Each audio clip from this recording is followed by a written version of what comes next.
Hello viewers, 4DIYers here with another tutorial video for everyone. In this particular video here, I'll be doing a demonstration of how to repair a common issue found amongst many Ford trucks, which causes a sloppy or loose column shifter linkage. This particular truck is a 1998 Ford Ranger, but this issue can be found on similar generation F-Series trucks as well.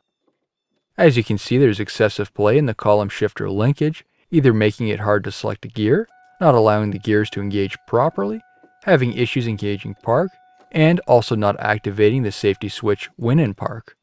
This is an extremely easy fix, and the only item required for this repair is threadlocker.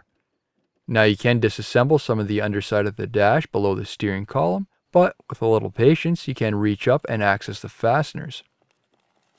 Unfortunately, there is two fasteners which comes loose over time, causing play in the linkage. When going under the dash directly under the steering column, you can see a bracket which is basically just above the hood release. This bracket is held on with two torx bolts. They are a T30. You can simply tighten these, but instead I would recommend removing each bolt and applying a medium grade thread locker. Remove one fastener at a time. This at least saves you the trouble from having to line the bracket up afterwards, as it's a tight space to work. Once that fastener has been removed, ensure it's clean and then apply a medium grade thread locker.